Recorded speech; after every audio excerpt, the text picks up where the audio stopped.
രാവിലെ തന്നെ നല്ല മഴയായിരുന്നു. അപ്പോൾ നമ്മളിപ്പുറത്തെ മുത്തപ്പൻ മടപ്പുരക്കിലാണ് കേട്ടോ. അപ്പോൾ എന്താ പരിപാടി എന്ന് വെച്ചാൽ നമ്മുടെ വീട്ടിൻ്റെ തൊട്ടടുത്ത വീട്ടിൻ്റെ കുടിയലാണ് കേട്ടോ. ഇന്ന് കുടിയൽ എന്ന് പറഞ്ഞാൽ ഹൗസ് വാമിങ്. നിങ്ങളുടെ നാട്ടിൽ എന്താ പേര് പറയുന്നത് കമൻറ്റ് ചെയ്യുക. ചില ആൾ വീട്ടിൽ കൂടൽ, പിന്നെ പാല് കാച്ചൽ അങ്ങനെയെല്ലാം പറയും. അപ്പോൾ നമ്മൾ രാവിലെ കുളിച്ച് മടപ്പുരക്കിലേക്ക് വന്നിട്ടുണ്ട്. അവിടെ കുറച്ച് പണിയുണ്ടായിരുന്നു. ഉച്ചക്കത്തെ ഫുഡിനില്ലേ പച്ചക്കറിയെല്ലാം മുറിച്ച് കൊടുക്കാൻ സഹായിക്കാൻ വേണ്ടി പോയതാണ് കേട്ടോ. അങ്ങനെ ഞാനും ഏട്ടമ്മയും ദേവൂട്ടി ആദ്യം വന്നു. അത് കഴിഞ്ഞിട്ട് അമ്പിത പ്രതിയേട്ടനും നന്ദു എല്ലാം എത്തിയിട്ടുണ്ട്. പ്രതിയേട്ടൻ കാര്യമായിട്ട് ഇങ്ങനെ പായസം ഇളക്കിക്കൊണ്ടിരിക്കുന്നുണ്ട് കേട്ടോ. അങ്ങനെ നെയ്ച്ചോറും ചിക്കൻ കറിയാണ് ഫുഡ്. അതിനുള്ള ചിക്കനെല്ലാം സെറ്റാക്കി വെച്ചിട്ടുണ്ട്. അങ്ങനെ ഓരോരാളും ഓരോ തിരക്കിലാണ്. അപ്പോഴത്തേക്ക് നമ്മളെ കുട്ടാപ്പി എത്തിയിട്ടുണ്ട്, അമ്മ എത്തിയിട്ടുണ്ട്. അങ്ങനെ നന്ദുവും കുട്ടാപ്പിയും അമ്മയും എല്ലാവരും മുറിക്കാൻ വേണ്ടി എത്തിയിട്ടുണ്ട്. അങ്ങനെ സ്പീഡായിട്ട് ഓരോ ഐറ്റംസ് ഇങ്ങനെ മുറിച്ച് മാറ്റി വെച്ചു. അതിൻ്റെ ഇടയിൽ നമുക്ക് നല്ല ചായയും കേക്കും കാരയും കൊയലയും എല്ലാം കിട്ടിയിട്ടുണ്ടായിന്. കുട്ടിപ്പട്ടാളങ്ങളെല്ലാം അപ്പുറത്തൊരു ടീമായിട്ട് ഇരിക്കുന്നുണ്ട്. അതിൻ്റെ ഇടയിൽ നമ്മളെ നന്ദു എന്തോ ഒരു വീഡിയോ എടുത്തതാണ് കേട്ടോ ഇത്.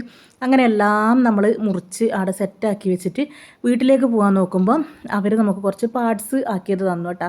നമുക്ക് ഭയങ്കര ഇഷ്ടമാണ്. എനക്കും പിള്ളേർക്കും അമ്മക്കും എല്ലാം ഇഷ്ടമാണ്. ഏട്ടത്തിയമ്മ കഴിക്കൂല. അങ്ങനെ വീട്ടിലെത്തിയിട്ട് ഞാൻ ചായ കുടിക്കാണ്ടാണ് പോയിട്ടുണ്ടായിരുന്നു. അപ്പോൾ എൻ്റെ നൂൽപുട്ട് അടി ഉണ്ടായിന്, അമ്മ കൊണ്ടുവന്ന ദോശയും ഉണ്ടായിന്.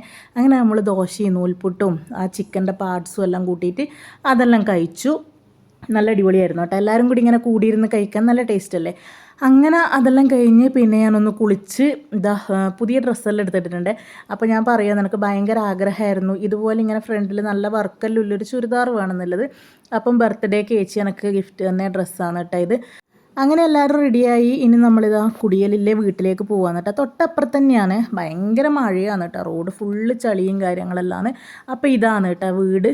പിന്നെ അങ്ങനെ നമ്മൾ വീട്ടിലേക്ക് കയറി. പിന്നെ നമ്മൾ കയറുമ്പോഴത്തേക്കില്ലേ നിങ്ങൾക്ക് എല്ലാവർക്കും അറിയാം നമ്മളെ ടോപ്പ് സിംഗറിലെ നമ്മളെ വൈറൽ താരം കാർത്തികയും കേദാർനാഥും. അപ്പോൾ ഈ കാർത്തികേയനും കേദാർനാഥിൻ്റെയും വല്യച്ഛൻ്റെ വീടിൻ്റെ കുടിയലാണ് കേട്ടോ. അപ്പോൾ ഈ മുന്നിൽ വന്നതാണ് മോഹനേട്ടൻ, അവരതാ കുടിയൽ. അപ്പോൾ മറ്റേത് അശോകേട്ടൻ, പിന്നെ കാർത്തികേയൻ്റെയും കേദാർനാഥിൻ്റെയും അച്ഛൻ. അപ്പോൾ ഇതാ നമ്മളെ കാർത്തിക്കുട്ടി വന്നിട്ടുണ്ട്. കേദാർനാഥിന് എൻ്റെ വീഡിയോയിൽ കിട്ടിയിട്ടില്ല കേട്ടോ. അപ്പോൾ അവരെല്ലാം വന്നിട്ടുണ്ടായിനെ. അങ്ങനെ പിന്നെ അകത്ത് കയറി നമുക്ക് ഗണപതി ഹോമത്തിൻ്റെ നിർമ്മാല്യെല്ലാം കിട്ടി. നമ്മൾ വീടെല്ലാം ഇങ്ങനെ ചുറ്റിക്കണ്ടു. നല്ല നല്ല അടിപൊളി വീടാണ് കേട്ടോ. ഒക്കെ ഭയങ്കരമായിട്ട് ഇഷ്ടപ്പെട്ടിട്ടുണ്ടായിന്. അങ്ങനെ അവിടെ കുറച്ച് നേരം നിന്ന് ഭയങ്കര മഴയായിരുന്നു. തിരിച്ച് വീട്ടിലേക്ക് വരുമ്പോഴത്തേക്ക് മുറ്റത്ത് കെട്ടിയ ഷീറ്റെല്ലാം പൊട്ടിപ്പൊളിഞ്ഞ് വീണിട്ടുണ്ടായിരുന്നു. അങ്ങനെ എല്ലാവരും കൂടെ അതെല്ലാം പിടിച്ച് കെട്ടി. ആൾക്കാർക്ക് നടക്കണ്ടേ ഇതിലേ കൂടെ. പിന്നെ നേരെ നമ്മൾ ഫുഡ് കഴിക്കാൻ പോയി. നല്ല നെയ്ച്ചോറും നല്ല ചിക്കൻ കറിയായിരുന്നു കേട്ടോ. നല്ലോണം ഫുഡെല്ലാം കഴിച്ച് നമ്മളെ കിച്ചും ഇതുമെല്ലാം ഫുഡ് കഴിക്കാൻ വേണ്ടി വന്നിട്ടുണ്ടായിരുന്നു. അപ്പോൾ ഇത് നന്ദു എടുത്ത വീഡിയോ ആണെന്ന് തോന്നുന്നു, ഞാൻ ഇപ്പോഴാണ് കണ്ടത് കേട്ടോ. പിന്നെ നേരെ വീട്ടിലേക്ക് വന്നു. ഇനി ഈ പീടി ഇങ്ങനെ ഇരുന്നിട്ട് പോന്നാളെയും വരുന്നാളെയും ഇങ്ങനെ നോക്കിയിരിക്കും. എല്ലാവരോടും വർത്താനം പറഞ്ഞ് കുറേ സമയം ഇങ്ങനെ ഇരിക്കും കേട്ടോ.